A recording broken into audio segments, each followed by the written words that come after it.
launch? Yeah, let's do it. Found my best background. What's the meeting about, you guys? I saw the invite, but I didn't know what it was about. I think it's, Wow. So Jason, the all top we're 10 tips to beat the 48-hour film festival. yeah, how to cheat and beat the 48. That's how it is. Oh, really? No. No, we just gathered all of you guys together because you guys are veterans, or, you know, as Kurt calls you, warriors, people who have done it a lot, award winners, or just, you know, people who have done more than one, or have gone through it and have stories and have tips and experience and feedback that we can give some of the newbies and some of the, even if some of the veterans who still can't, are still having trouble getting things in on time. Just kind of going to go through a list of questions, and, I can throw it out to whoever. I'll introduce everybody really quick. We're recording it for people who can't attend. Everybody, if I do this. Very cool. So, I'm sorry, Jason, did you say something, or were you having trouble with your? No, I'm doing just fine. I just realized I could see you guys, all of you, if I push this button. So. Yeah, if you go. Don't want to miss that. There we go. Perfect. All right, I say we get started. It's 7:01. People will join as they join.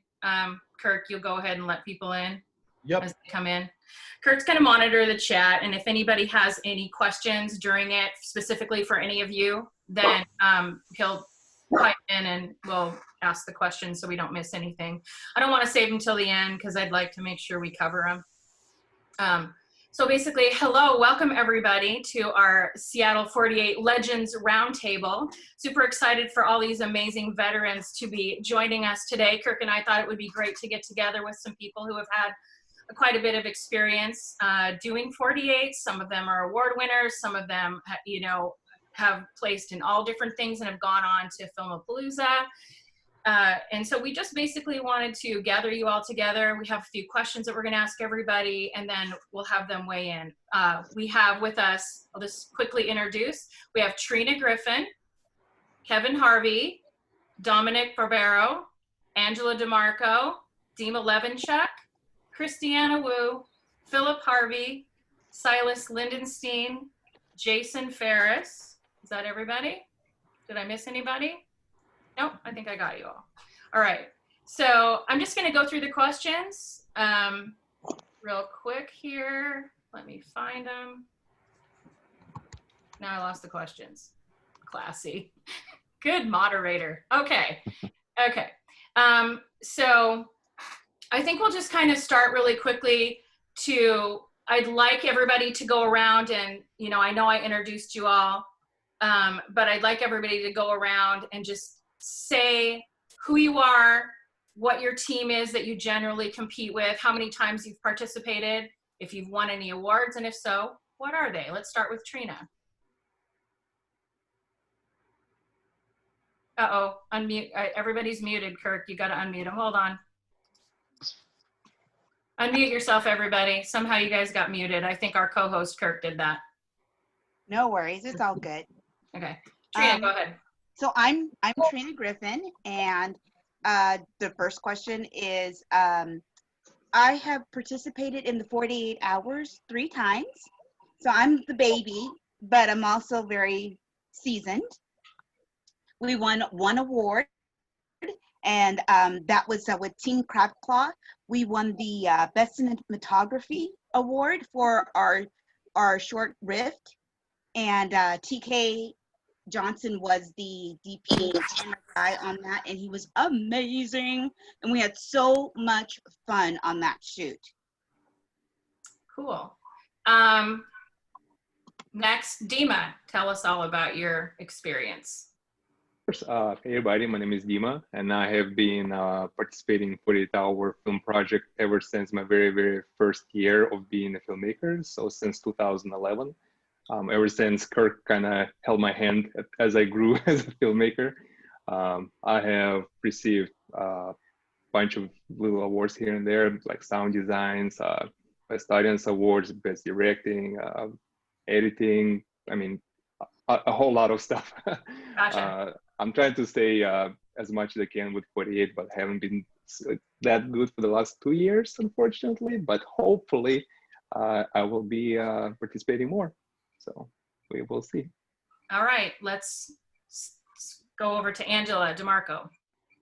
Can you hear me? Yes. Okay. I know everyone watching is like, of course, it's Angela DeMarco. How can we not? Okay. So I don't know. You know, I'm 43, so hopefully I get the over 40, get out of a memory jail free card. I think about a dozen, and that's including the regular 48 and the horror 48. One of the very first ones I ever did was on somebody else's team, and the first one I did was Trauma with Jeremy Berg and John Portanova.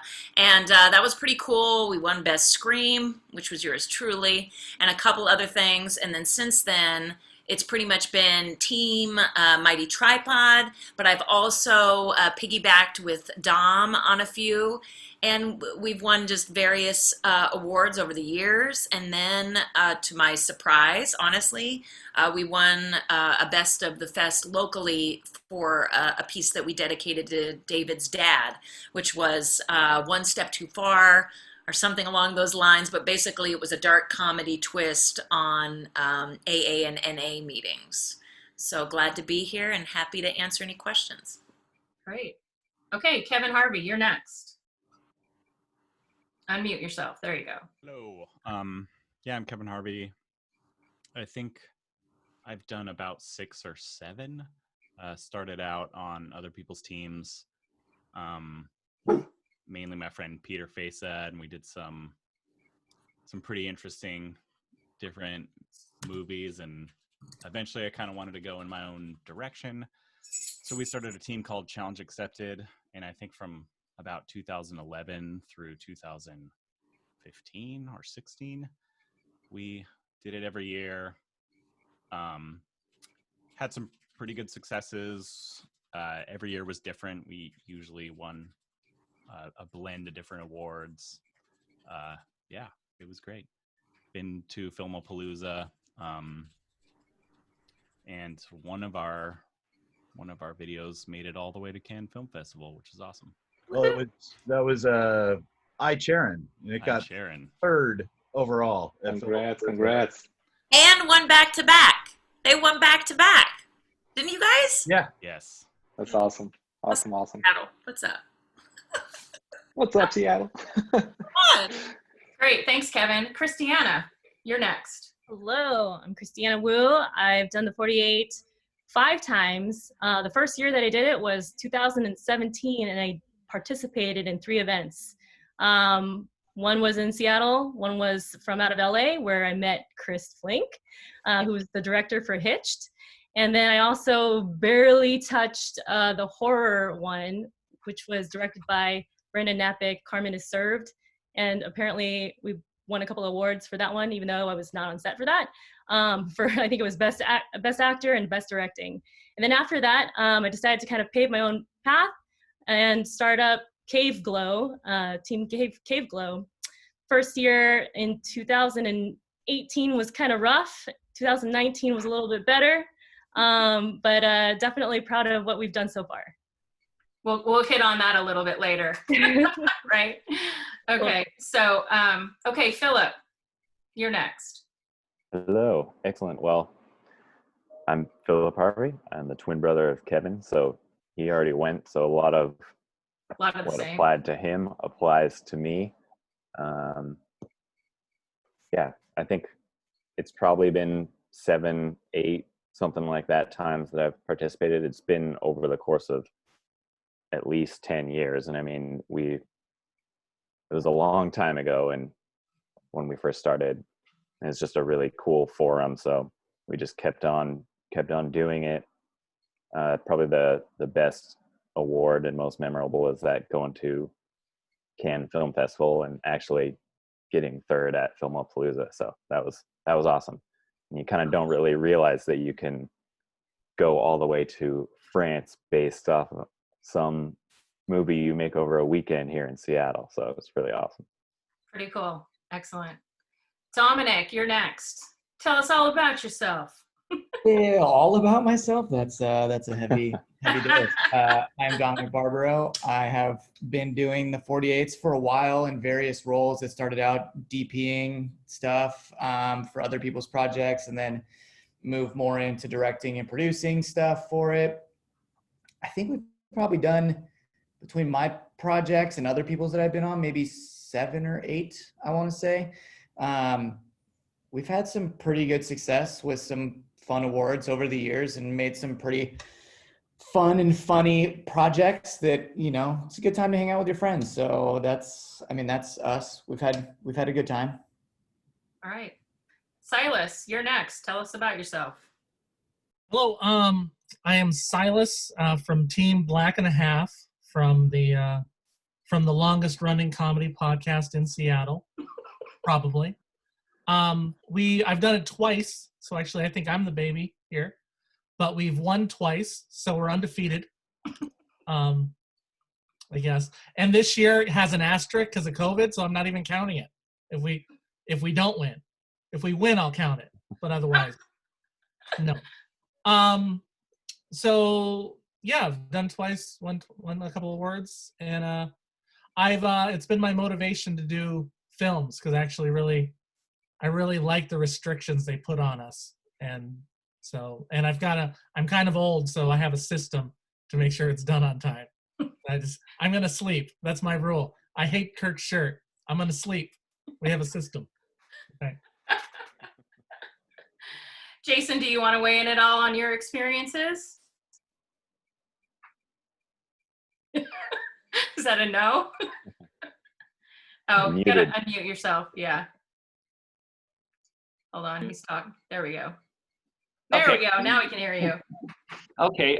So my name's Jason, and I came to the 48 3 films ago. I was asked to write or direct one for a different team, and I had a really, really great time with that one. I'm a working filmmaker, so I'm shooting 5 or 6 days a week. So these are really fun opportunities for me to do something creative that isn't necessarily commercial or client driven. And so I really kind of thrive in the writer director space. And then after that, we started our own team, and we call ourselves Blast Radius Pictures. And we won the last time out for the Halloween one. I got Best Director, and we got some effects awards, and for the trailer, which I thought was kind of cool. And I think we have a philosophy. It's kind of what I want to do with this is we accept everybody that applies to the team 100%, and find everybody a role, and then make that film. That's awesome. Whatever that is. And so as opposed to kind of coming into it too tightly controlled or with sort of ringers or whatever, you know what I mean? It's sort of more of a really open, bang it out, like see what happens sort of situation. And I really enjoy it for that reason. Right. Awesome. Thank you, Jason. I love that philosophy too.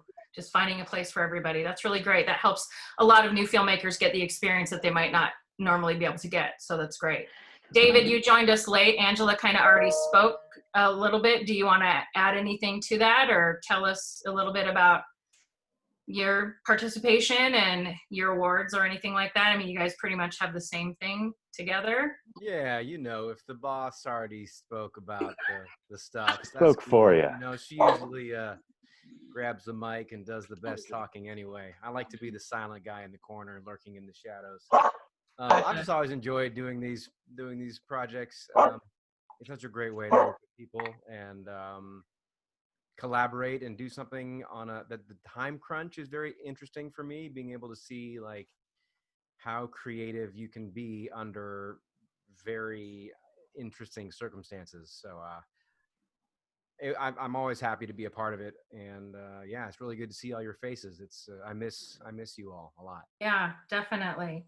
Yeah, I think it's definitely you thrive on the thrill of it all. you have this time crunch and you are just, you either love it or you hate it. It's kind of like improv. You either love it or you hate it, right? Because you kind of have to improvise through the whole weekend anyway, because you never know what's going to happen. Does anybody else want to quickly weigh in from team? I think we've covered everybody that's the main panel people. Does anybody else want to weigh in on who they are and how many they've done at this point? Okay. I'm going to pull up. So what I want to do now is I want to go ahead and just kind of go topic by topic. And if any of you want to weigh in and talk about specific tips or techniques or anything that you have for that specific topic, that would be awesome. I guess just raise your hand, and after I state the question, and then I'll just kind of call on you as we go. So in general, in pre-planning, like what is allowed and what isn't, what are your best pre-planning strategies, and how do you get locations for your 48? Anybody want to weigh in on that? Angela. Oh, unmute yourself. I will unmute. Okay. I promise I will, as I stuff my face. So, I mean, those are two different things for me, but I will say, at least for the first part of that question, for everybody who's watching this recorded later or watching right now, what Dave and I have always done, and even before we started our own team or whenever we work with Dom, but pre that, like if I say yes to getting on someone's team, or when Dave and I have a Mighty Tripod team or Dom and I team up, we always surround ourselves with people that you want to be with on the weekend. And I think what the thing is with this year, this is the apocalypse, y'all. So it's like, really think about who you want to spend that weekend with. It's already going to have a lot of that, the COVID compliance, and you guys wanting to feel safe for those who, want to actually honor that. So I think it's always finding those artists that you collaborate with that aren't going to add stress to an already pretty stressful, time frame. And then I think with locations, again, I just think it's kind of different. Everything's a little bit different this year because of the pandemic. So I think locations, in my mind, if I was doing it this year, I would say, hey, try to find something that's been closed the whole time so you don't even have to navigate. I know some folks have already been saying they're looking for bars or restaurants. I hope you guys are thinking about how recently were people in there, what surfaces did they touch. So I would say, like, be outside. That sounds dope and safe. So yeah, but I'd say first and foremost, surround yourself with artists that you already wanted to work with, because ultimately that's how I met Dom, and Dom is like my baby brother now, and I love him not only as a human, but it's like he's also a kick-ass DP who we brought onto our features. And I think it's a great way for you to vet people, because if it doesn't go well, big deal, it was just a weekend, deuces, then you don't have to see him again. You're not on set with him for 3 weeks to 2 months. Right. In the chat, I put the link to the Practice Safe Sets certification, which we are highly encouraging all of the teams, at least the team leaders or whoever's going to be running their safety on their set, to get certified. It's like 30 minutes. It's a pretty easy thing. We'll also be posting this again on the Facebook page, but it's a really good point. You also want to surround yourself with people who are going to practice safety and aren't just going to disregard that. So just got to be careful. Or you can quarantine yourself for 14 days with everybody starting 14 days before you're 48. That's a whole other film. That's a whole other film. And then you'd get a 48. You get 2 films. That's cool. Right. Just double up. Anybody else want to weigh in on, their prep and their tips for securing locations?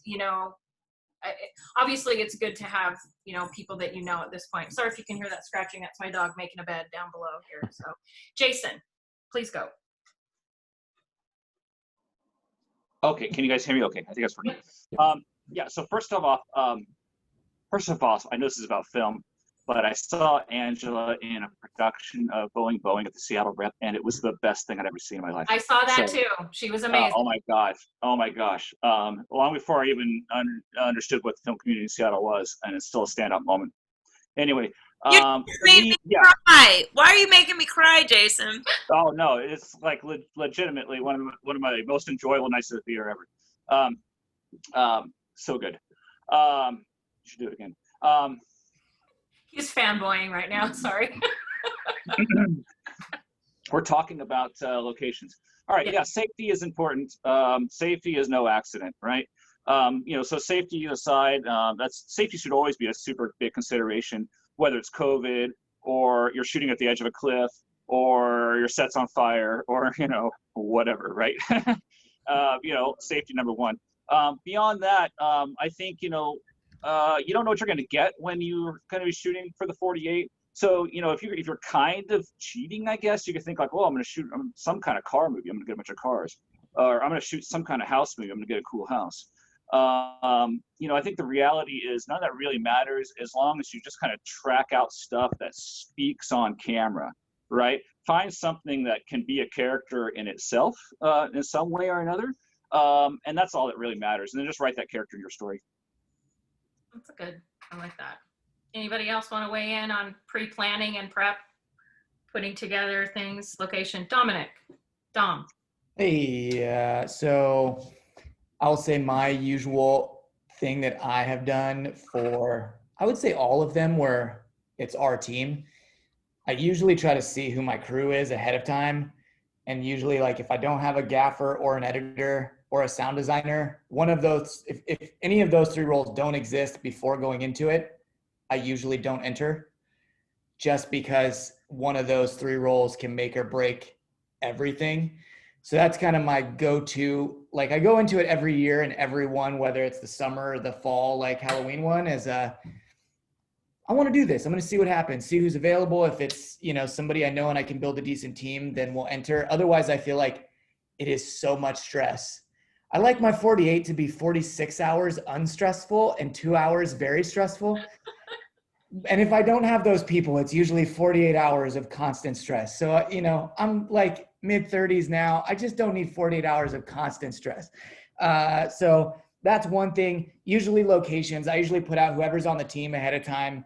I'm usually scouting like way ahead of time just for other projects that I'm doing, places I've already been, keeping a logbook of places that we can reach back out to for other things. Because sometimes you shoot in one room, but the rest of the location you're at for another project is fantastic. So making good connections with people in town for other projects you're on definitely helps. And then, just keeping an eye out, all year round for cool spots. I think that's a big thing. And then when it comes back around, I'll usually start a couple months ahead of time, just seeing what's open and just let people know we might be interested and see what we can do. So that's kind of our process. Right. That's good. Yeah. And asking people, like, hey, would you be willing to let us use your house or, whatever. So anybody else want to weigh in on that before we move to the next topic? I could probably touch in a word or two. Okay. A lot of businesses right now have social media, so you can always just say, hey, I'm making this 48-hour film project for a month or so let me shoot a video for you. And I'll come back in a month with renting your space out, or in lieu of payment. Let me use that. So a lot of businesses want to say yes to that. I did have some luck with that. So plus you can get a client later. Pro tip: make that money. Yeah, exactly. Yes, Kevin. I just want to throw it out there because I feel like one of the things that we've done has actually been just luck. Sort of has been a factor in a lot of the stuff. That's not a great strategy, but one of the great things about the 48 is the whole thing is sort of an exercise in just doing the best with what you have and what you're given, and that's kind of the fun with the prompts and stuff like that. And we've really lucked out with some locations at the last second. If you've seen any of my films, you wouldn't be like, oh, they've never had good locations. We've had pretty good locations all around, but I think it's good to be prepared to just use whatever you have, even if it is just a room. There's definitely been films that have won with nothing before. So like, I wouldn't count yourself out if you didn't have a really amazing location. I wouldn't get super bummed out. I think part of the experience is just being flexible and being ready to make lemonade. And yeah, That's great. but yes, definitely. Obviously, once you get your crew and your cast together, source out what locations you do have at your disposal, and that's your lemonade ingredients right there. What Sorry, else usually in I that? hire actors. Is there vodka in the lemonade or just, no, I'm kidding. All right, so that's great, you guys. Anybody else? Jim. There was a story I heard about the folks who made Criminals, 2017, I think. That was us. That's a good story. Would you share it? Yeah, I'll share it super quick. We were gonna quit that time. I think we'd done a couple 48s at that point, and me and my buddy Ty, we were up all night. We were just trying to come up with a good concept. We can maybe save that for another one of these categories, getting into concepts and stuff. But yeah, we didn't have anything. We kept coming up with some funny things, but just nothing clicked. It was probably 2 or 3 in the morning. Half the team was asleep on the floor, and we just didn't have anything, and we were just fried. You know, we all had full-time jobs and stuff too, and so it was a long day. Anyway, we just decided we would meet at a coffee shop in the morning, and we ended up scribbling out basically some bullet points on a napkin, and we threw that thing together basically just as we went. The actors were just constantly asking for scripts, and it's just like there's no script, guys. And yeah, I mean, we ended up winning that year, and that was a great moment for me too, of just sort of not losing heart and staying nimble and Yeah. And yeah. I mean, that's great. You just never know, right? I mean, you just have to keep going for it. Mm-hmm. I love that story. Okay. So speaking of that, let's get into the next topic, which is writing. You know, if anybody wants to weigh in, it would be great to hear specific strategies you might have for generating your story, and how do you spend your time during the evening in that process from the minute that at 7 o'clock when you get your prop, your genre, you know, all of that, from the minute you get the final information of your characters and your props and your line of dialogue. What happens and what are your strategies? Who'd like to go first? Dom, go ahead.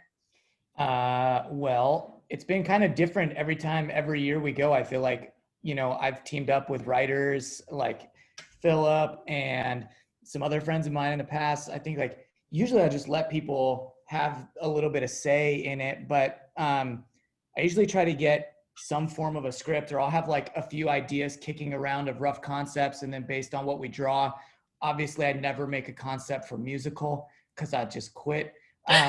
But like if you know, we get some good concepts going, then at least some of them could be potentially written into something that we have that we draw that could fit across like multiple genres that you draw. So that's kind of the approach. And then when you get into the writing, it just depends on who's with you, how it can work. I mean, sometimes it's been really fun. Sometimes I remember it was me and Philip and Brian Sutherland writing for Chateau de Solitaire. And I think we got to a point where like, we have an idea and tomorrow we're just going to see what happens. And everything was just written out by the scenes, not so much like any dialogue. And between Philip and Brian and a few other people and the actors, it was just a lot of like, trust the actors, let them go based on a scene's direction and just kind of let them freestyle. And I think that was kind of one of the years we came out with some of the best stuff. And not only that, I had the best time on set because everything was just constant improv, which was just a blast to be around, watching everybody have a good time. So I think just being fluid and kind of just expecting the unexpected and just kind of rolling with the punches is kind of the approach. I mean, you can be prepared, but who cares if you get musical? None of it matters. So whatever. You hope you have improv actors who can also sing. Yeah, you know, whatever. I mean, and that is good. I mean, like that's a whole nother thing too, of just making sure that, you know, you have actors who are willing to just go with it, even if they're afraid of improv. Just do it, because you just never know. Okay, who would like to go next? Okay, Philip. I will just bounce off of that, since I was part of that, and that's, I mean, what Dom just said is really the way that the team challenge accepted would work, and we also worked with Brian Sutherland. You can tell over the years, we've all started like working with each other and stuff, which is great. That's awesome. That's the networking that comes out of this. But it might have even been Criminals that helped kind of shape the style that our team challenge accepted ended up going with, which is that kind of bullet points. There's no script that you're giving anyone, and really, like, since this is kind of about the writing and idea portion of it, we never think about anything leading up to the 7 p.m. moment. Like, we go in completely fresh. You know, you want to try and have some locations if you've got them, and our core cast if we've got it, and a few people on standby. But we really just start fresh as soon as you have the concepts, and then by the end of Friday night, the goal for us was really to just have, like, what's the greater A and B story arc, and then a series of bullet points and scenes that kind of can help get there. And that's really the script that we have. And I think we've been lucky to work with some pretty improvisational actors where, I don't know, once you're actually shooting, it feels almost like you're just riding this wave where you know what the scene is meant to be. The shots are being set up, the lighting is being set up, and then we're actually sitting there with the actors, like, figuring out what the actual scene blocking and dialogue is. And so you're almost writing it just as it's happening. But you have that, you know that at the end of this scene we need to be here, and at the end of the next scene we need to be here, and ultimately we're going to end up with this moment at the end of the story. But yeah, it's what Dom was talking about. It's just staying nimble and not being stuck to a script. And that's just what has worked for our team. That's not necessarily what's going to work for everyone. Some people might need the words on the page. Right. So of all of you that are here, do any of you set specific time limits for, I will not write past this time because we need to have a script ready for everybody by this time? Do most of you set time limits? None of you set time limits? How's that work?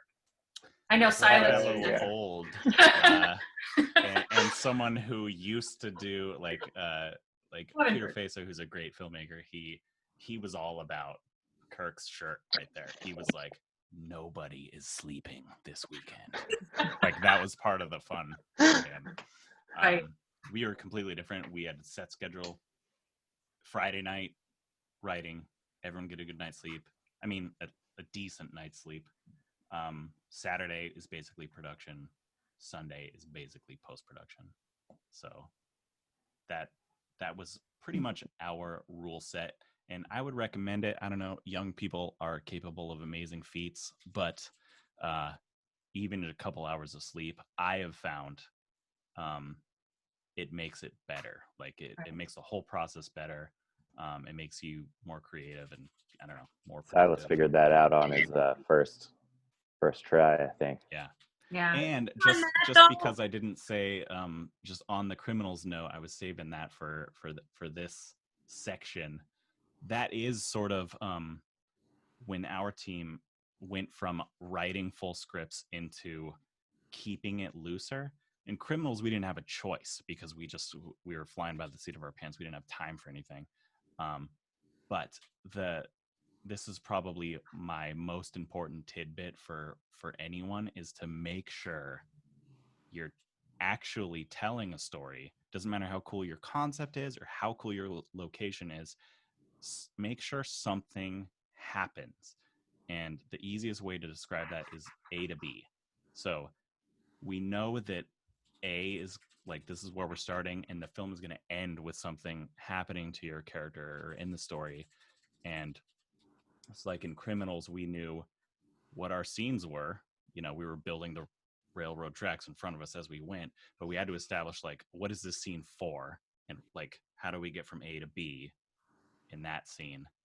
And we don't have time to worry about exactly what that dialogue is. Mhm. We can't write it word for word, but we just got to make sure this scene says something and that this film says something. Right.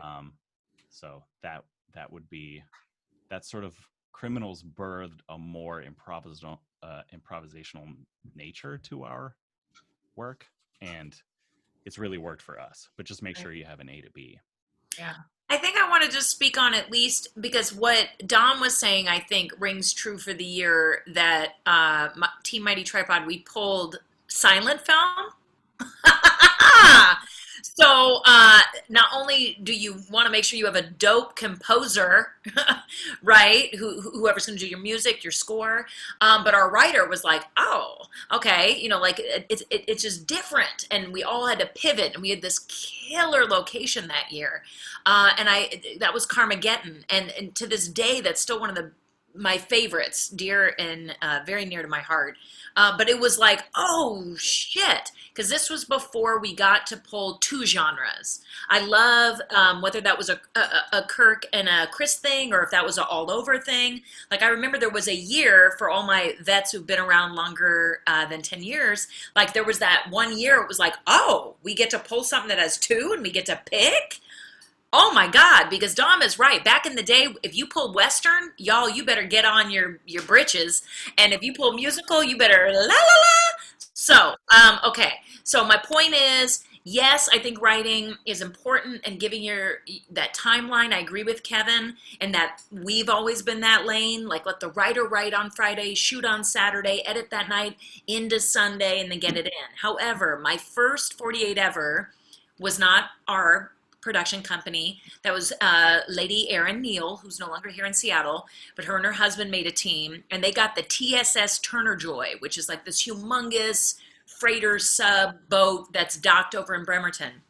And we had to shoot on Friday, and we did one of the tried to do one of the, this is before the Harvey brothers were on the playing field, but we tried to improv through the night. It was rough. So everyone who is either here or watching this later, I highly recommend you guys write Friday, film Saturday. I know you guys want time to edit, and you think, oh, we can write it and shoot it and start on Friday to give us more time to edit. I just think everyone will be more well rested. So I think when it comes to this question, Chris, for me, the timing to me is more, let me, please hear me now, believe me now. Let your writer write on Friday, get it to you guys by like no later than 11, even if it's a rough, or midnight, so you can send that out, so all those OCD actors like myself can start memorizing, because I'll stay up until 1 a.m. so I can at least, okay, cool, I'm going to be a Yeti. All right, I'll get into my Bigfoot zone. So it's something that at least everyone can go to bed with an idea of what they're getting into on Saturday. And then film all day Saturday. And I also think give yourself a cutoff on Saturday. Call it good at a certain point. It's okay to shave a page. It's okay to, like what Kevin said, did you get A and B? Okay, let's finesse C. Right. And call it good, so the editor, which sometimes is your director or your writer, they are not in, the shit house, like stressed out of their mind, trying to export. And this year, y'all, I would hope Chris and Kirk talk about how you guys don't need to go in person to drop off, you lucky filmmakers, you. I am so jealous. 6 megabytes per second upload speed for most people. That's not going to be fun. It truly is a sign of the apocalypse that we're doing virtual kickoff and drop off. That's epic. For any of you who are virgins this year, meaning this is your first time doing it, that is epic. That is awesome. Xfinity was not prepared for this. But who doesn't have epic stories of getting to the drop-off location? I mean, I don't even want to hear mine, but yeah. I mean, I think we all have them. One additional thing that I wanted to add to the writing part of it is, if anybody, I know some people say we only allow the writer, and the director, and that's it, and some people I have heard say, well, we allow a 30-minute brainstorm session where, like, the producer, the writer, the actors, or whoever get to be a part of it for 30 minutes, then everybody out, just to kind of brainstorm some ideas for the writers, and then the writers and director go. Does anybody have a formula that they think works well, or any sort of specifics on that you want to share? I don't know if it works well or not. It works sometimes. But here's what I like to do, right? Usually what we'll do is we'll have a room set up somewhere, and we'll get as many people to show up to as possible. That's everybody that wants to crew, write, act, edit, and be involved in any way they can. Have them all bring snacks and hang out. And then I usually go, we got the pickup or whatever, and phoned it into the room. What did we get?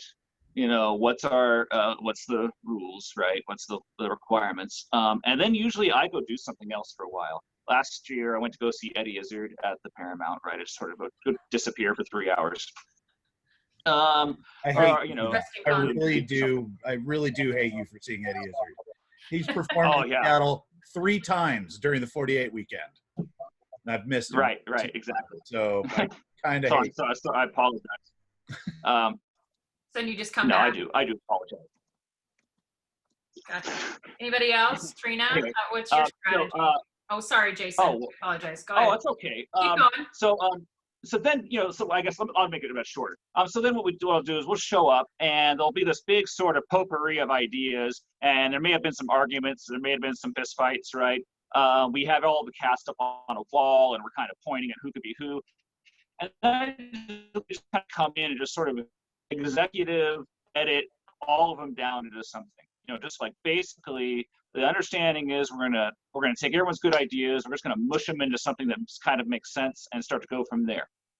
And then the writer takes it from there and writes for a few hours. And whether they want to do specific dialogue or not isn't really important, because we're probably not going to use it anyway, right?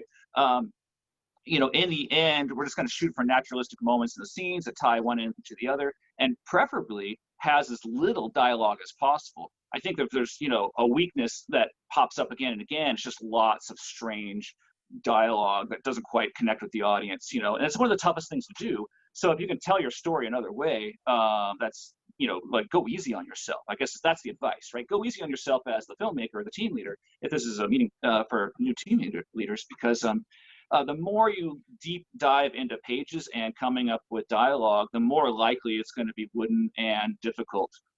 Yeah, that's a good point. Mm-hmm. Anybody else? I will. Yeah. I would say I have been gifted as an AD. I get pulled in to be on a team. And when I get pulled in, most of us are college students from Shoreline. So we have all been crafted and molded by the hand of Chris Boosted, who says, this is how you write a script. But if you're going to do the 48, I love what you guys have said about keeping it loose. Don't get so diligent on the dialogue. But we do have, like Angela said too, we do have a timeline. We want to get our script done and written that Friday night and in the hands of the director and the crew and everybody by like when they get up first thing in the morning. So like my role is to make sure that we have our call sheet ready to go, that everybody knows where they're going. They have their direction, they have their location. But now in this time with COVID, it's like you said, we've scouted, we've built our team already. We're communicating with each other on Slack. So we're brainstorming and we're coming up with ideas of what's a safe way to do this in this time. Do we want to do something virtual? Do we want to do something where it is, how small should we keep the crew? That's what the director is asking me. And keeping in mind that there are things, if you should get together as a group, there are things you need to have in your pack, like mask, hand sanitizer, the Clorox spray that you will clean and wipe things down. There is the thermometer, checking temperatures right when you get ready to start. And if anyone answers yes to any of the questions on that list, I'm sorry, don't come to set. Don't be here. If you have been out of town and you just get back, don't attend. You need to quarantine yourself for 14 days. Do not contaminate or get anyone else sick. Don't take that chance. And I feel really good about the team I get, like we had talked about earlier, the team you get to work with, that you trust them, that you you know, you guys have worked together and you guys know each other, and you don't take risks because there is that relationship and there is that connection. Now, if you're new to a team, you know, take that responsibility serious, because COVID does not distinguish between your age. It doesn't distinguish your race. It doesn't distinguish your sex. It doesn't distinguish your preference of what you like to eat and what you don't like to eat. It doesn't separate. It goes right in. So be safe out there. Be careful. Be smart. You know, ask the questions like, who's your COVID person on set? What do I need to do to protect myself and to protect my crew members so that nobody gets sick and we have a great time? But I agree, keep that script loose. Yeah. Keep that keep your A, your B, and your C, because when we did Rift, and that was the one that we got the award for, that script came to us. We got it as we're driving to the location. And when we got it on set, we looked it over, the director, I'm reading it in the car, somebody's reading it to me while I'm driving. And I'm like, oh, okay, yeah, we can do that. Yeah, I can see that happening. Who's coming in with the drone? Yeah, okay, let's do that. And then when we got together on set, it was the director, it was TK, me, the DP, and Emily, the director. We got together in a huddle, we talked things out, because everybody was like, well, how are we gonna shoot this? And we're going, are we going to go in order? Are we going to shoot it like this or that? And I was like, we're just going to have fun and we're going to shoot this. So let's stay calm. Let's stay relaxed. We changed the language. We changed the wording, but we have the story. And like you said, when you get to that end, what happens to your character? Make sure you're showing what happens to your character, because that's what's building the story. Yeah, if you don't have a story or an interesting story for people to follow, writing is everything. Writing is absolutely everything. Don't have a good story, it doesn't really matter how great your drone shots are, right? Right. Which sort of leads to the next thing, which is the actual shooting part of it. The next day, which is the Saturday, which is, as Trina kind of touched on, your best practices for getting all the shots during the weekend. How much or how little cast and crew do you normally have? Do you find it's better to have a smaller crew or a bigger? What is your strategies? Anybody want to weigh in on that? Dom, go ahead. Well, as a general thing, the more cast you have, the more shots you have. That is pretty much a rule of thumb if you're trying to just get coverage of a scene and you want to have some options in post. We've always been pretty ambitious every year, trying to get like 5 or 6 people. And I feel like we're always very rushed to try to cover as many angles. I feel like,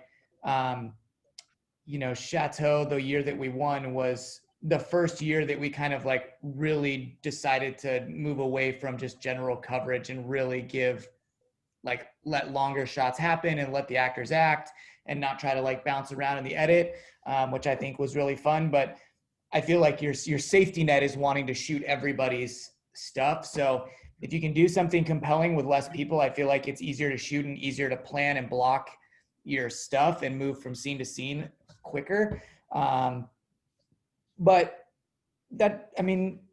Philip and Kevin have always had a lot of big casts that are great as well, and other people. And it gets done and people do great things with it. So, it's just balancing your workload. I'd say if you're experienced in filmmaking, you can get through those things fairly easily. But if you are maybe on the lower end or just getting into it, it can maybe slow you down a bit if you're trying to cover so many characters, especially if there's a lot of action happening and dialogue.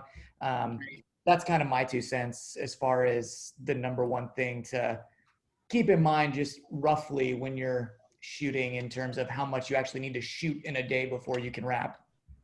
Yeah, large cast. That's a good point. Oh, Jason. I'd like to hear from Silas, because he's he's got a big cast. Newish to the 48, and filmmaking, and relative to a lot of the people on this panel, and you've done an incredible job. Each time. So I don't get fined. That's yeah. That is funny. Actually, shooting, I really can't speak much. That's like my biggest weakness, ironically, of the whole thing. So, I don't know what we just kind of. It's the part that's more improv to me. If I have a good DP, you know, that makes it, I just let them kind of run with it, because my strength is writing and, you know, directing. So that's why that's why I have to get it all written 11 o'clock the night before, because I have to spend all my time trying to think about the spots that I'm not as good at. And that's the making sure the cameras are happening. And now one thing I've realized with the ones that win stuff a lot, like the film quality, is that everyone seems to have some big, like, money shot. Like they have some skill that they get, and I'm like, oh my God, I didn't even know how they shot that. How'd they get that? So all year I'm buying pieces of equipment as I can, because I'm like, okay, this year I'm gonna get some good shot. Last year I just discovered what I could do with plywood last second, because I'm like, we gotta stop having every shot still. We gotta move, because I had a new DP last year, and so I was I had to create some extra movement. And so this year I'm like, my big thing this year is, as soon as we get the script, we got to come up with some awesome shot. And that's what's going to, so that's what my recommendation is: try to find at least one awesome shot so it doesn't look like a play. Christiana, what about you? I'd love to hear your feedback. Yeah, so the last year we had a cast and crew of, actually, I counted today just to make sure that I was right. We had 30 people. You did. And we had 30 people on set. And I would say that maybe 22 of them were crew. And it really helped us out. It really helped me out in particular this time around, because the previous year I wrote it, directed it, produced it, edited, did the editing. We did really terrible on the editing because that was me. So it felt better last year because everyone had a designated job. Everyone had a designated role, and that helps out a lot. Like if you don't know how to do it yourself, because I think it's a great opportunity to learn. But in particular for a 48-hour, it worked out better for our team when we weren't learning on the job. So there were some instances for sure in, like a previous 48 where, not calling anybody out, but just it was a difference of even having the camera on a tripod versus like a stabilizer, and like we couldn't figure it out in that particular 48. And I was just about to rip my hair out, because it was just even simple simple adjustments like that. And if we had that all figured out kind of at the beginning, before, it would have helped us out. So, yeah. Gotcha. Yeah. Anybody else want to weigh in on preparing for your shots during the weekend and strategies? I want to hear. Go ahead. I want to hear from Dima, because he's got a radically different approach to probably anyone else here. Yeah, I cannot or refuse to shoot with more than 5 people on my team because it just becomes a chaos for me personally. I write, shoot, direct, edit, now do audio, kind of everything myself. Pretty much just bring a couple of actors on set and be like, okay, we try to write something by 11 p.m. I do a quick breakdown for all the shots by midnight and send the screenplay to my couple of actors that we start filming in the morning. But yeah, we have pretty tight film schedule.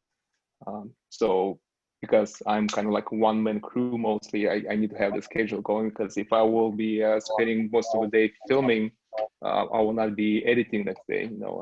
I do need to sleep once in a while.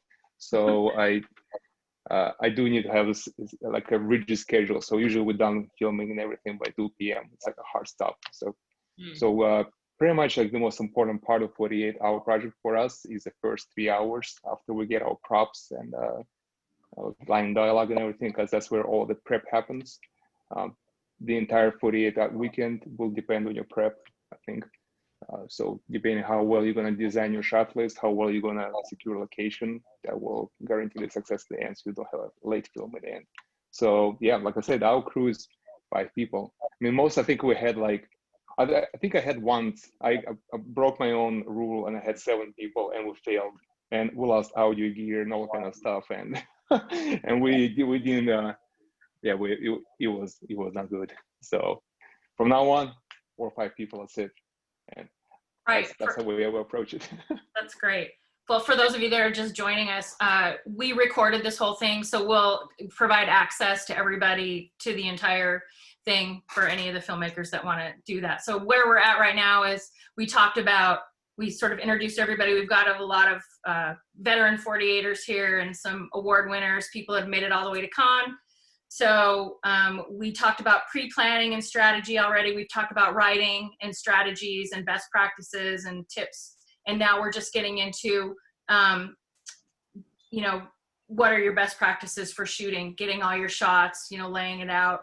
A lot of people wing it. Some people don't wing it. So we're just kind of getting the information from everybody as we go. Does anybody else want to weigh in here on how you're spending your time getting your shots and the size of your cast and crew? We have everything from 4 people to 30 people at this point for cast size. I think a couple of practical things that could just be easy tips is there's really 3 things I'd say, like, especially if you're just getting started and you want to make sure this works out. Is number 1, like, just figure out ahead of time what your motion devices are going to be, and just whether if not they're real cinematography tools, or if you're just dragging a camera around on a towel on a countertop, and whatever that is, know what they're going to be, practice them a little bit, right? Because movement is emotion, and you're going to want to move the camera a little bit to emphasize important moments. Number 2 is, if you are unfortunate enough to have a dialogue-heavy film with a lot of interchange between characters, do yourself a favor, and if you can, shoot it like television, right? Do 2 or 3 cover cameras on the same scene, and spend your time directing the actors, so that instead of redoing scenes over the shoulder and redoing scenes over the shoulder and redoing, right, and sort of getting, just try to get like some vibe happening in all that dialogue that kind of makes sense. And then you can actually run the scene more times in less time. And your editors have a lot of choices later about how to sort of build up the cut and the emotion. And then the third thing I'd say is forget about shooting. It's all about sound. If your sound's no good, it's going to be really, really challenging for the audience to enjoy it. So really make sure you've thought about that beforehand and practiced it a little bit. Like, it could be as simple as a $30 microphone, hooked to an 1/8 inch jack into your whatever, to something really sophisticated. But, just make sure you have a sense of how you're going to get some of that recorded, because if people can't hear what people are saying, or it's muffled and garbly, or just sounds like airy and roomy, it takes people away from the experience. That's it. I saw Brian raise his hand. Brian, go for it. Oh, I had a question. So I think in our last 2, we've had like 16 people or something. Mm-hmm. Kind of throw together all our friends and see what happens. The first one was successful. The second one was just like too much ambition. But one problem we've had is the writing. Everybody wants to write it and be in the writer's room. And this next one, I know who our strong writers are, and I just want to have them in the just a couple people. And I just want to like manage egos. Like, do you have any advice for managing egos? Like, I want one guy to act, but he wants to write it as well. And anyways, it's a whole thing. Yeah, that's good question. I want to, Chris, I wanted to like at least maybe chime in a little bit on that last question, but I would love to say something to Ryan too. I loved that Silas mentioned like, oh, people keep getting this money shot, and I'm like, when you're on that team, you're like, I don't have a drone. I don't got this fancy car rig or whatever. I love, Jason breaking down importance of sound and all of those things. But what I do want to say across the board, especially people who are watching this recording or if you're tuned in now, please, you guys, do not do the 48 for the awards. Yes, it's awesome to win Best of the Fest. Filmapalooza was awesome. For the Harvey brothers, I mean, like to go to France, like, dude, awesome. Like that Seattle, that Dom, like that we've had so many, remember Seattle, let's not make it a competition with each other. Seattle representing, how awesome. And Ryan's from Missoula. Yes, that we can go from where we can go to. Hamilton, actually, which is Hamilton, right. But please, you guys, let's take that aside and like, I hope you all are doing it to have the reward of making a film in a weekend. So you do not need a drone. The year that we won, it was the most sticks, locked, simple, dedicated to David's father. It was just actors we wanted to work with. It was a really hard year for us emotionally. And that's the year we won, okay? And that was like all about story and character and making people laugh. So know that if you don't have all the gear right now, then dive into that story. So I love that, Chris, you're mentioning about shooting and how do we make sure we get our shot list or this, that, or the other, but also navigate that you all aren't gonna have the same equipment or same experience. No. Don't just make it about awards. Make it about like, oh shit, I made a movie in 48 hours. And as for ego, I love that Ryan is bringing that up because that's, again, like I said earlier, Ryan, before you came in, I think 48s are a great way to navigate. Like you might go, oh, I'm not going to work with that diva again. I'm going to work with that divo. Like, oh, good, I spent 48 hours and bye. But I think it's really great for you guys to have a very clear, like when we join forces with Dom, every time we have, especially the scripted times with Unsilent Night, it was clear who the writers were. And what was cool from Dominic, and he was writing with his partner, that they like let the actors give input on the day, but like we stayed out of it when they were writing that Friday. And we got the script Saturday and that was that. And I think if you set those kind of parameters like, hey, this is what's up. And then when we joined to do Area 43, is that? Yeah, Area 43. Good. But that we knew that was going to be scripted, but also some improv. So it's still something that I think if you guys let people collaborate and have input, but everyone know what their roles are, just like on a real set, I think it's going to be better that way. But you're right. Ego is a thing. Don't get ego. And we talked about it earlier. You can, if you want to allow everybody to be involved, give them, you have 30 minutes to give your input and then you're out of here.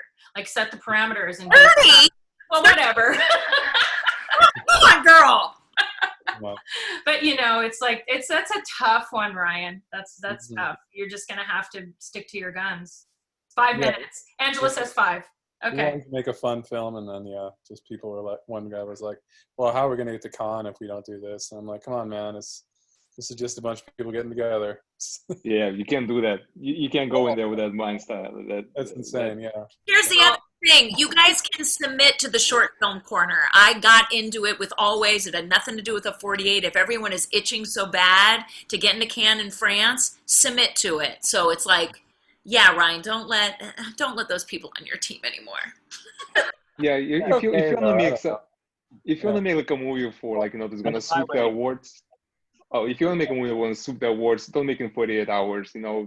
Spend some time on it, like a year or so. But like this is the time to be just kind of like get creative and crazy and see what's gonna come out. And your special effects. Talk about like because we're the same years. Like I remember every time you had a film.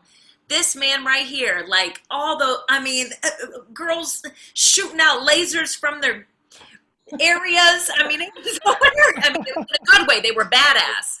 But it had to happen. There was no other way. Don't make movies for an award. Just make it for your friends and for the fellow Seattle people.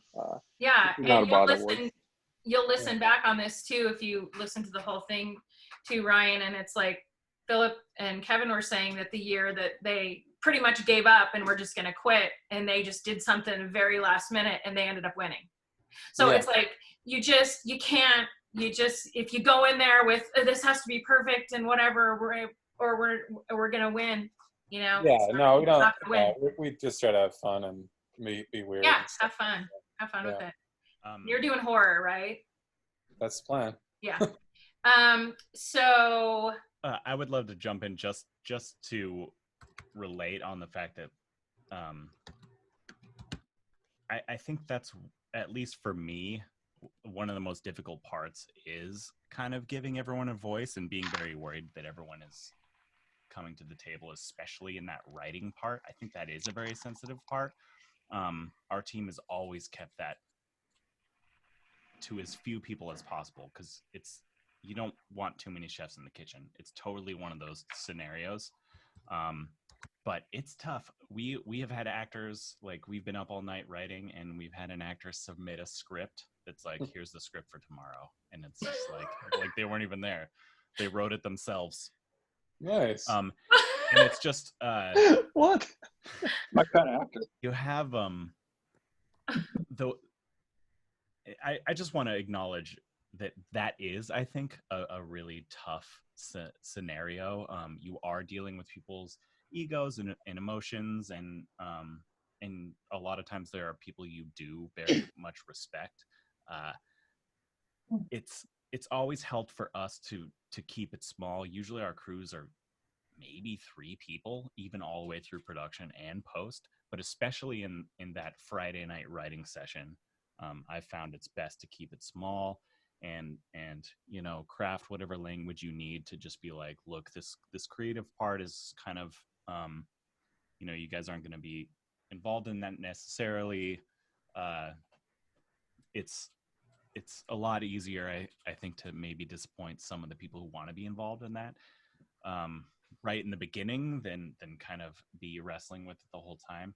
But it is tough, and I always chalk it up to actual directing experience, because I think part of what being a director and a professional is managing people's personalities, and being able to deal with an assortment of egos and an assortment of personalities and have them all come onto set and do their best work. It's challenging, and it's almost impossible to have it be perfect, but that's keep it as small as you can. Be mindful and respectful of people. You never know who you're in the room with. I always thought that was a great tidbit of wisdom. Really good. And yeah, just know that it's tough. It's tough for everyone. David, sorry, I didn't mean. Thanks, Kevin. No, it's okay. That's great, David. I've always approached this whole thing with, I want to surround myself with people who are, more skilled than I am. That'll help me bring my game up a bit. And also, if you're a team leader or a producer, know who you're bringing on board. I think that egos will come into play sometimes, but a lot of times you need a really strong leader, and that person is either going to be the team leader or the director.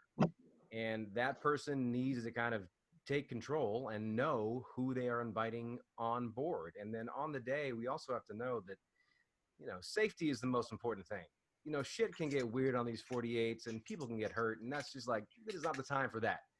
This is the time to get together over the weekend, try to make a story happen in a cinematic way and have fun with your friends and do something that's hopefully memorable. But at the end of the day, it's just a weekend. But I think strong leadership really, really, really helps, and organization. If you can bring an AD onto your team, that's really going to help your set run efficiently. Yeah. And if you don't know what an AD does, you should think about learning about that shit on Google before you put together your team. Like, if you are making movies, when you watch like a movie you love or some episodic content on Hulu or Netflix and you wait till the credits roll, that fucking thing is so full of names because it takes so many people to make amazing art. Yes. Putting together amazing stuff, the things that we consume, and we sit at home and we put on that thing and we kind of take it for granted. Like, that piece of art that we watch was brought to us because of the talent and the cooperation and the collaboration of so many humans. Sometimes on these 48s, you can make amazing art with a small team. We've had small teams, we've had big teams, but I think the ship sails really well when there's strong leadership, good communication, and also when, I think it's good to shoot for the moon, but also keep things reasonable. If you don't have all the bells and whistles and the strongest crew, try to keep your story a bit simpler and understand what a good story is. Understand what storytelling is when it comes to the cinema and storytelling on camera for film. It's different, and it takes it's probably the hardest part. So if you have someone on your team who's a legit writer, let them do their writing thing. Yeah. Stay out of the kitchen. If you're more of an actor type, wait till you get your script actors. Believe me, I am one, so I'm talking to the actors. And you'll be just fine. Yeah. Andrea had to add something to add to that, and then we're going to move on to editing real quick so we don't go too much longer on this. But Andrea. And make sure you do have someone in charge. The worst 48 I worked on, we thought there was somebody in charge, and then they were like, no, I'm not in charge. We're all just gonna be one big happy family, and we're all just gonna do it, and it's gonna be just so free and carefree. And I was like, no. Because it was completely disorganized because no one person was in charge. Normally in these situations, I will step in and be in charge. And I was like, no, I was the oldest person on the set. So I was like, no, not going to do it. They got to learn, that it's great to sing Kumbaya, but somebody has to start it. So sounds good. That's my advice to you. Absolutely. So let's move into editing. Specifics, tips, tricks for handling the edit and the musical score as well. Who would like to weigh in on that one? Trina.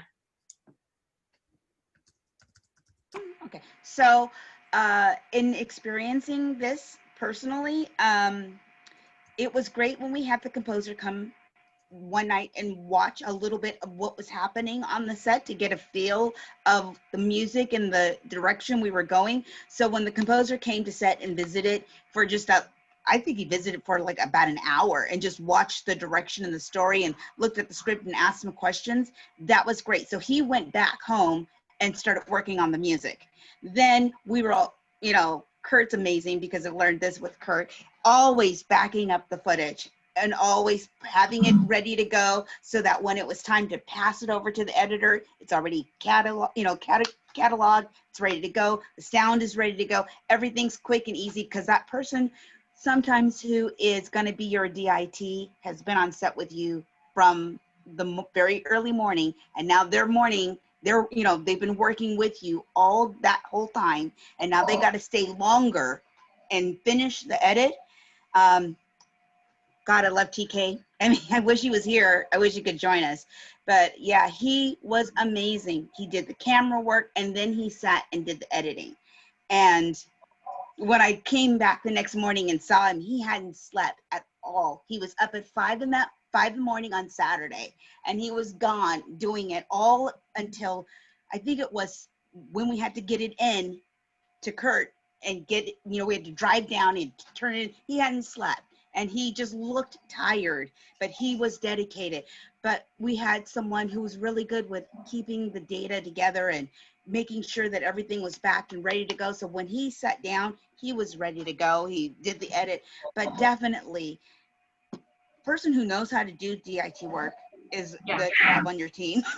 A person who is ready to commit to doing the edit. And if you can get your composer, or if you have an idea of music that you want to put on your footage, if you want to use music, having that person be there to come and see or have a feel of the direction that your production is going. You don't want like happy Looney Tunes music for something very serious where she's crying. It just doesn't make sense. It doesn't look right. Right. And always check your audio. Can't say that enough. I saw the best 48 picture and I was like, I can't hear what they're saying. I would love to vote for this film, but I can't hear it. I don't know what they're saying. So I just was like, okay, screw it. On to the next. Yeah. Anybody else want to weigh in on that one? Christiana. Hey, so in particular for the last 48, we had the editor and assistant editor on site with us on Saturday, like kind of towards the middle of the day when we could, kind of give them that first set of that data. So they were working probably all that afternoon, evening, and then up through the morning, until like Sunday morning at like 5 a.m. or whatnot. But so at 5 a.m. or so on Sunday, we passed off a picture lock to, the colorist and the sound designer and the composer. And the composer, I had the benefit because my husband was the composer. So we got to see and watch what was going on because the editor ended up coming over to our place and staying at our place and working on it throughout the night. So we just got really cozy, with the editor and the assistant editor, and we just all stayed up all night. And like the composer was kind of working on some stems as the editor was getting through up to picture lock. So when we did have that kind of piece done, we could start fitting in those pieces, and like kind of extend the length or like add in more textures or whatnot as necessary. So we definitely had a schedule. I think and on Sunday we finished everything. We had everybody come back with their pieces, the sound design, the music, the color grading, and like we were done probably by 2 to 3 p.m. And like everything got put back together, puzzle pieces got put back into place, and we were ready to turn that thing in by about 6 o'clock. Dom, thanks, Christiana. That was great.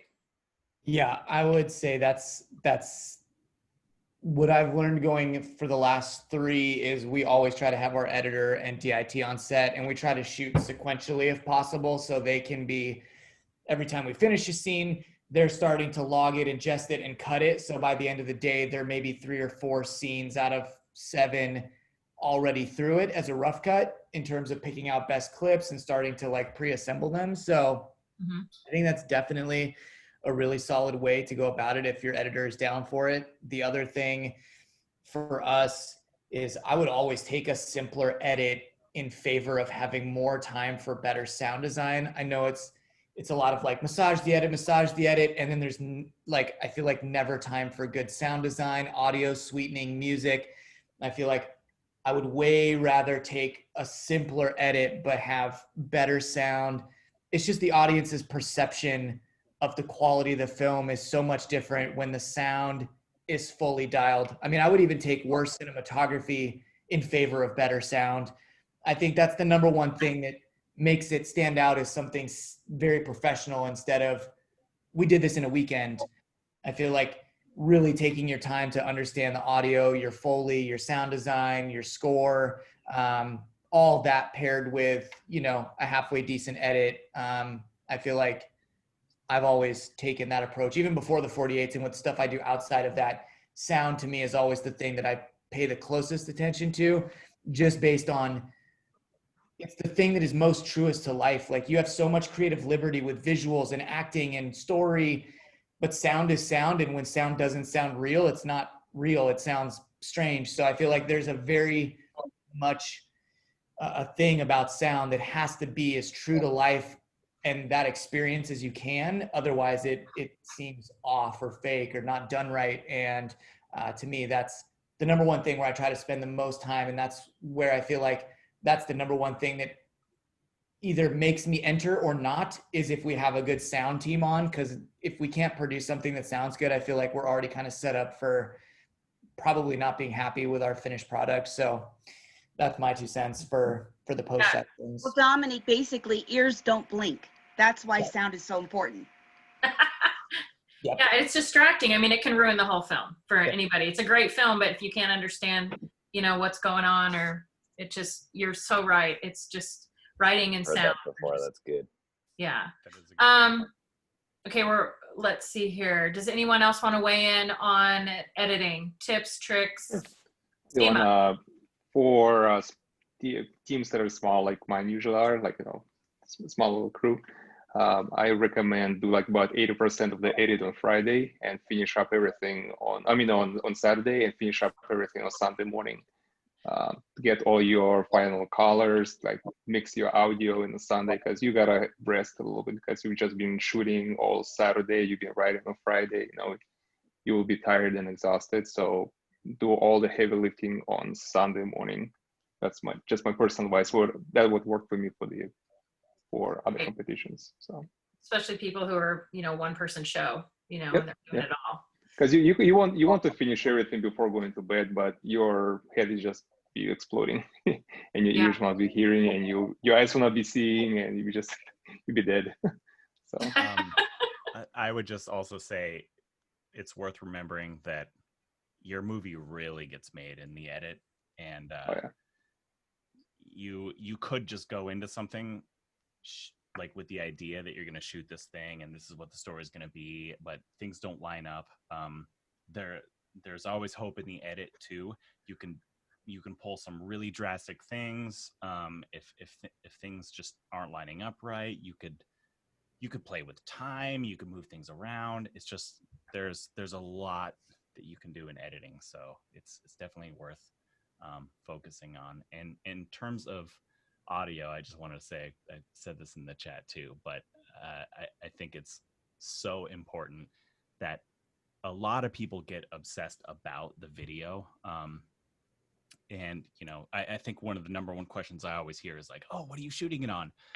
People get really excited about shooting the video, and they should. It is really cool. It's great to have things that look really good, but you can have video that looks like shit as an artistic choice, and people buy into that. It's great. It's really fun, but nobody has patience for bad audio. If it doesn't sound good, or if you can't hear it, it's over with. So it doesn't matter what you shot it on. It doesn't matter where your location is. If people are struggling to hear it, you're gonna have issues. So it's very important. Yes. And please ease up on the door slams, please. There's always every movie has a bam. You're like, oh no, please turn it down a little bit. Jason, you had to add something. Wanted to add something? Yeah, I would just I guess the different angle is outside of how you use your Sunday particularly, and whether you save a lot of it or not for editing. When you're editing, I think what's really important that I think especially people coming to the festival haven't done a lot of films before may not understand is you really, really, really want to be aggressive with the shots. You want to really look at every shot that you're trying to put together and find the moment that is really resonating, and then really cut everything else and make sure that it's just constantly moving the needle, shot after shot after shot after shot. And I feel like it's really easy to let stuff linger when there's no new information being added or there's no suspense being built and things like that. And I think if you err on the side of being really judicious about what you allow in your film, it'll probably be a better film, especially for beginners. Yeah. Anybody else want to weigh in on editing before we talk about turning in the film and our last topic? Anybody? Good to go? Okay, let's move over to turning in your film. Have you been late before? No, I mean, we know there's been a few late ones here. How do you, what's your strategy for getting your film in on time? You just upload it, bro. Yeah. That's all you do, right? Fiverr. Sorry, my dog's needy. I've been late a number. Spoiler alert, just upload it, bro. That's going to be the mantra from here on out. Like, what are you talking about, late? Wait, is this like a thing? Like, will we not ever have to do drop off again? I might do it again then. No. That's a pandemic thing and a pandemic thing only. Emergency use only. Breaking case. Says Kurt. I kind of like the uploading. So to the question, Chris, pre-pandemic. Yeah. I think it was definitely one of the years Dom and I did it, and I think it might have been Unsilent Nights. It was like me, Dom, and David. I think we got one thumb drive, but everyone knows, like, you always want to get in that second one. You're like, no, I don't need to. They're so expensive. Well, no, I do, just in case. And we were literally, Dom was in the back seat. It's like the beginning of every 48, the rendering. And he was just like getting that second one going as we were pulling up.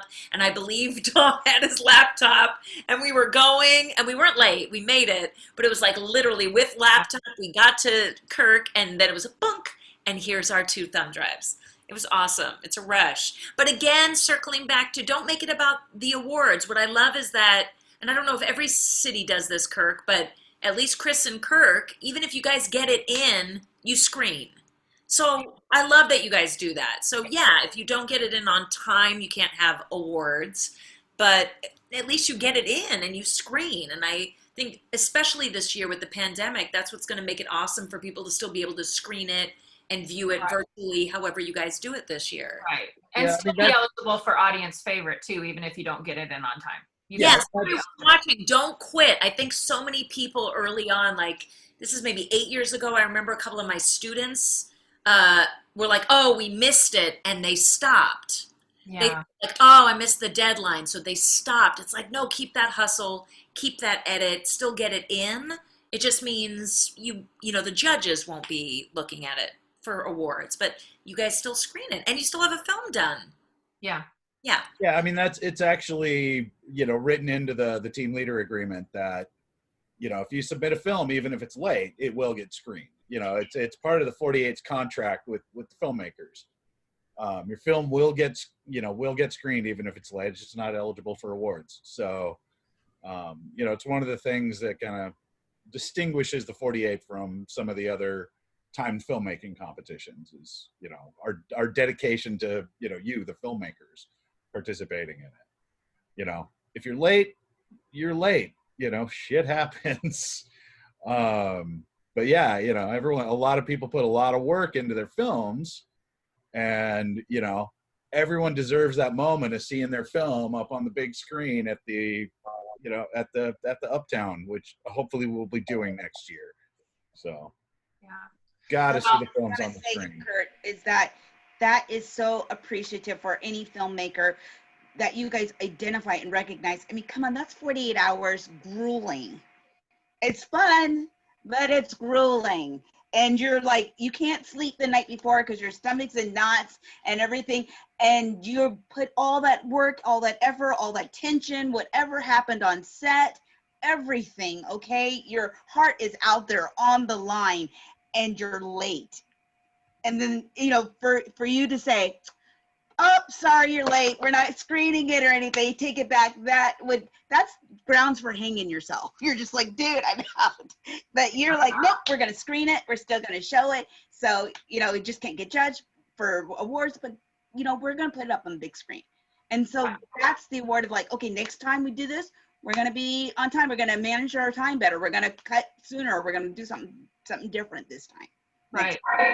And that's the other thing that I want to add too, is that, you know, Kurt's seen it way more than I have, as I haven't been involved as many years, but there's nothing more heartbreaking than like actors showing up for the screening and they're like, yeah, my team leader, you know, we were late and they weren't really happy with it, so they just didn't turn one in, so I guess I don't get to ever see it. You know, and it's like, you know, like, it's just so shitty, right? It's like, even suck it up. If you're a director or producer and your shit sucks, submit it anyway, because your people spent all this time, and I've had so many disappointed faces. I mean, I understand it, but for me, I would suck it up.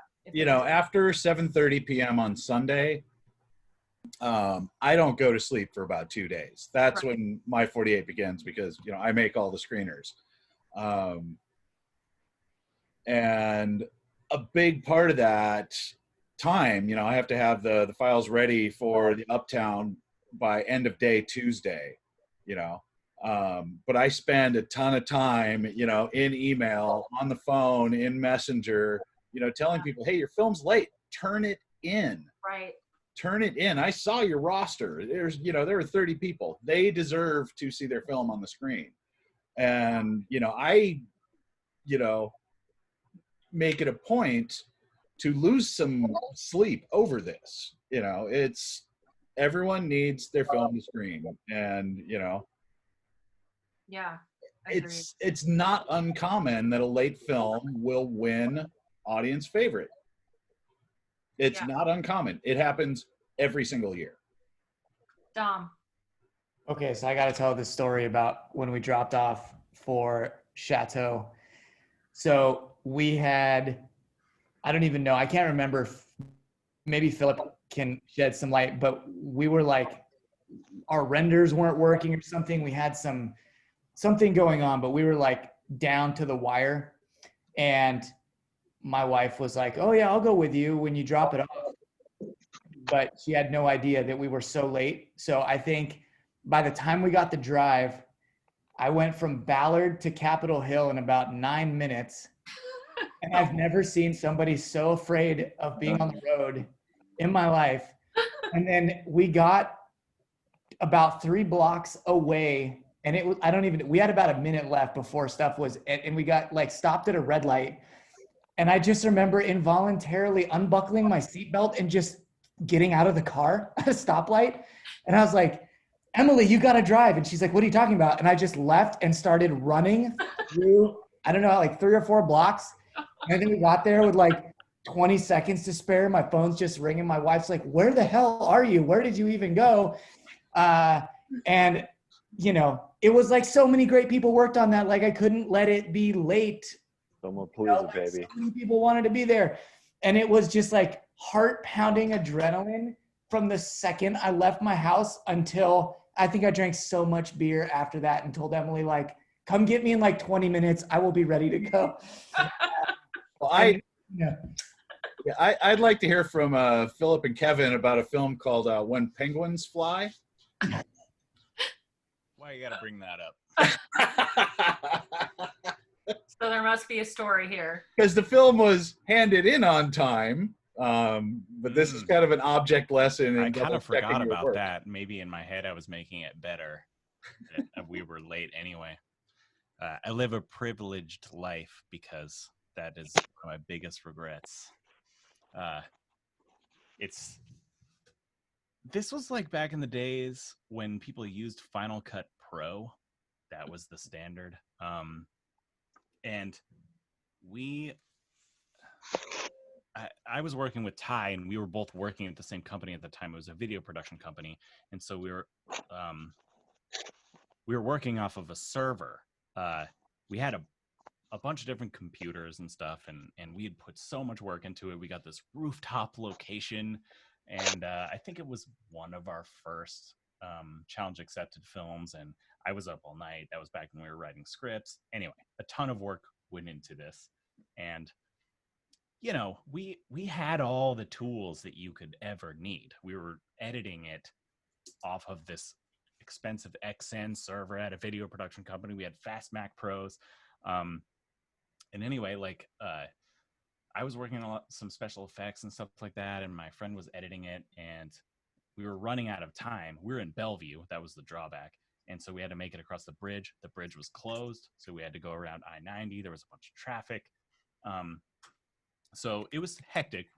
When we were exporting it, we were rushed. And so I had Ty export it off of his Mac Pro, and he was using Final Cut, and he had never exported a movie out of Final Cut Pro before. He had always sent it to compressor first. And if you're exporting something out of Final Cut Pro for the first time ever, there's a checkbox. It's called Make Movie Self-Contained. Otherwise, it's a reference file, and it will spit out a file that's like a couple megabytes, and it's just referencing everything that's on the server. And so it blows my mind. He's a cinematographer editor. He's never exported anything out of Final Cut Pro proper. So he exports it out. We take our 3 megabyte file. We test it on all the different computers to make sure it's working. Oh, it's great. And as it turns out, even that little QuickTime movie file references the server. So we tried it on a couple different computers, and I was completely confused as to why our 3 megabyte file, like, why is it so small? Anyway, yeah. It worked on all the computers. We rushed that thing to Seattle Center. We turned it in. I think we had a decent amount of time to spare. There was even there's actually video of you guys sauntering. Oh yeah. No, we were doing the sharks and the jets where they like yeah. Like we had time to spare. There was even like a documentary that was being filmed at the time by Team Awesome. They even captured the moment where they were like, "Hey, this file is 3 megabytes." And I was like, "Why is it so small?" Anyway, we handed it off, and I think Kirk, he called me like an hour later or texted me or something, and was like, doesn't work. doesn't play. And yeah, we got disqualified for turning in basically nothing. We gave Kirk an empty CD basically. You should have just texted him the movie. Well, I mean, the funny thing was you offered to bring me the render files. The server. And here's the server. And I mean, the funny thing is, if I have the render files and I have the reference file, and if I try playing the reference file and it finds the full resolution files, there's no way that they could, fake a late edit of it. Yeah. So, in my mind, I'm like, okay, technically, in a certain way, this could be considered on time, but I'm like, okay, I just don't know. This is a muddy area. So I bump it all the way up to, Mark and Liz. We had to go explain the situation. And the email I got back from Mark was, it's late because do you really want to open that can of worms? Yeah. Good. Fantastic. Well, Found a way good to challenge the job, system. guys. So I know we were talking about, so this year you're going to be uploading, it's virtual. I don't know, Kirk, you guys we'll be giving that information out, but do you want to explain anything about the difference this year versus, how it normally is as far as uploading? Because it's cinema48.com, right? Yeah. So it's anyone who's done the National Film, or not the National Film Challenge, the 4 Points Film Project, or did the Global Film Challenge this summer will be familiar with it. Right. So basically, you're going to go to cinema48.com, and you're going to upload all of your paperwork. And starting next year, we will actually be accepting digital paperwork instead of physical paperwork, which is that's the best. Gonna make the box even smaller. It's great. Yeah. It'll fit in my backpack.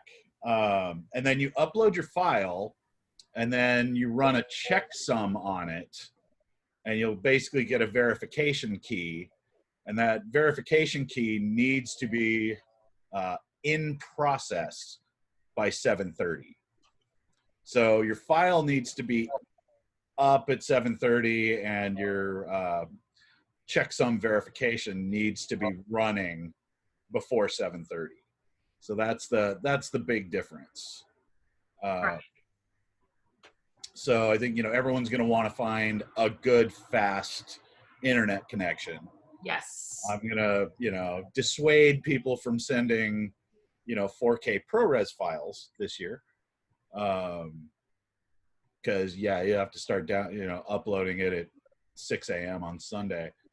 But I mean, that's the big difference, and it's going to be really crucial for people to fill out their wrap-up form. That's one of the things at the drop-off that really freaks people out the most. Like, I didn't, the wrap-up form, froze on me, or which it has done a ton of times, in every city. If the wrap-up form isn't done because the site froze, we forgive that. But, really want people to take their time to fill it out, because, this is a plea to all the people watching in the ether. It makes my life a lot easier when I'm making the screeners. If you fill out the wrap-up form completely. But I mean, that's going to be the big difference this year. Yeah. Hopefully next year, we'll be able to do an in-person thing again, and we'll be doing a physical kickoff and drop-off. Unfortunately, we can't do drop-off at Sizzle Pie anymore because they closed. Yeah. But I did discover North SeaTac Park, and I think I found a great location for the kickoff next year. Jason, it looks like you're trying to say something. Jason, yeah. Oh no, I was just bragging about my upload speed. Yeah, 1 gigabit. Andrea has AOL. Kevin's on Xfinity, max upload of 12. Dom's never been happier than when he told Comcast to kick rocks. So yeah, it'll be interesting, but like you said, as long as it's in process and you have your checksum verification by 7:30, it'll be on time. It's a great tip to always have somebody who knows computers on your team. I know how to make shoes, seriously, but I know nothing about computers. So I rely on them. That's a really good point. Yeah, there are some people that are like, well, we didn't know how this was going to work, So, I mean, again, just getting somebody who knows their stuff in each of your most important departments is really key. Yeah, so hang out at the middle schools. That's what. Yeah. And that you like them, or you find out you don't like them, then maybe they won't work with you next time. So does anybody else have anything else to add? I'd like to wrap this up in about 5 minutes at the most. Anything else, like strategies, anything specific, words of wisdom to impart? Andrea, go ahead. The biggest one, and I know I missed the first hour, you may have covered this, but the stay at home, the most fun I've ever had on a 48 is with the Tess Tetley, girl brand manager. We even had a sword and a bat fight done in different cities. And it was, so don't get discouraged that it's not going to be live this year. You can do some fun stuff. So yeah, and some teams are going to probably choose to do, practice safe sets and do them in person. Yeah. And some people are going to choose to do virtual. And I mean, like, I don't know if any of you watched any of the Stuck at Home challenges that happened this summer. Some amazing shit happened over these international filmmakers. It was phenomenal. And they were all in different cities. It was awesome. So, I mean, if you choose that as a filmmaking team to do that, do it. I mean, there's no rules here. I think with the pandemic on, I think it's actually an opportunity, like to create new aesthetics, new ways of telling stories, like the Germans and the British and the Italians had after World War II, when they were just absolutely devastated. They had to they didn't have studios anymore. So they put cameras on swings. I think this is actually an opportunity, to find a new way of telling stories, during this time. So, or doing we had DK Doing was our DP, and we called him the off-location DP. He worked with every actor on show me where you're filming. Okay, no, move the camera down a little bit. And then I found myself on a recent shoot doing special effects. Somebody had to poke their eye out, and I was talking them through it because they got the stuff they needed. And then I was like, okay, here's what you want to do. And it ended up looking really good. But yeah, so it is a challenge. So I'm like doing virtual special effects makeup. So well, it's all fun and games until somebody pokes an eye out, I guess. And it was fun and games until then, and then it just stopped. You're right. And then it's hilarious. I really want to see at least one like comedy or horror or whatever set up as like a Zoom call where you see people bantering, or like someone gets killed in one, and like, I don't know. It just check out the Cascadia Dread channel. We've done a couple like that. We did one called Conference Call, where they find out that one of their coworkers has been a demon all along. So yeah, thanks to Zoom. So Philip, did you have something you wanted to add? Yeah, I wrote down a couple of things that just were like overall pros to the 48-hour film festival. Wait, I just thought of another one. Let me write this down, and then I'll keep going. Okay, so I have 4, and I'll try and make it quick little bite-sized things. And starting with, I think what is most appropriate to the conversation is that the limitations that you have are often the best things that can happen to you. And of course, this year is like an added massive limitation, so it's going to force creativity. But I mean, we've always thrived off of the limitations, whether that's the time or the props and character and all of that. So don't be afraid of that. Another tip is just don't bite off more than you can chew, and that applies for all parts of the process. And even if you've done this a long time, that's a hard thing to hold to. It's easy to bite off more than you can chew and be too ambitious, have too many locations and set changes or what have you. I wanted to say that some of the other best things about participating in the 48 are the networking. And you look at this group of people here and the rapport we have with each other, and just knowing people in the city and eventually knowing people around the world. It's like I have friends all around the world now just from participating in the 48-hour film festival. And then to the point and to the topic of submitting your film even if you're late, one of the best things about doing the 48 is that as an indie filmmaker, you will almost never be in a situation to have your film screened in a theater packed full of people in a way that you can in the 48, you know, unless you get into a bigger film festival somewhere. But for a lot of us, like, you're never going to get a better theatrical experience than this.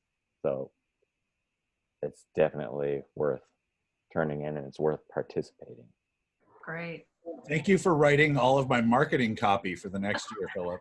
Could you I really appreciate that. Yeah, like every day I'm thinking like 48 for being there, because like they kind of 48 kind of gave me validation, but like, yeah, you can make movies, you can make videos, and now, you know, it's my career. You know, I was lucky enough to change and do it full time right now, and all thanks to, you know, 48 and like that mindset to be like, hey, this is what you have, and figure out you have 40 hours to make something. So whoever made this, and Kirk and Chris, thank you guys for putting all this. Well, I mean, I know all of you because of the 48. You know, my life is better for that. Same. Aw, thank you. Well, actually, no, I know Chris because of a freehold class, but first. I'd like to echo Dima again when he said that the 48 is just, come on, let's go make a movie this weekend.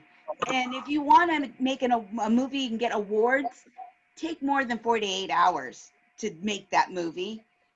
Really put some time in it, really put some work in it, but make the 48 about having fun and having that experience and making that movie. Right. And again, thank you all for writing all of my marketing copy for years to come. That's what we're here for. We're here for you, Kurt. I think if we're gonna end, Kirk, everybody's got to see that mug a little more clear. Yeah, I think you got to really show us this bedazzled. It's gonna end us all. Well, okay, so the story behind this mug is, I'm an Avengers fan, but so since COVID happened, I mean, literally, you know, everything started shutting down a couple of days after Chris and I got back from Filmapalooza in Rotterdam. I mean, the Friday after we got back is when the travel restrictions went into place. So, you know, this is a particularly great Filmapalooza because you got the tat. I got the tattoo with my buddies, you know, Chris and Indra. I got the first one ever. This is the first one. Ooh, yeah. That's dedication. And, you know, I just missed all of my friends from Filmapalooza. So we started a social call on Sunday mornings.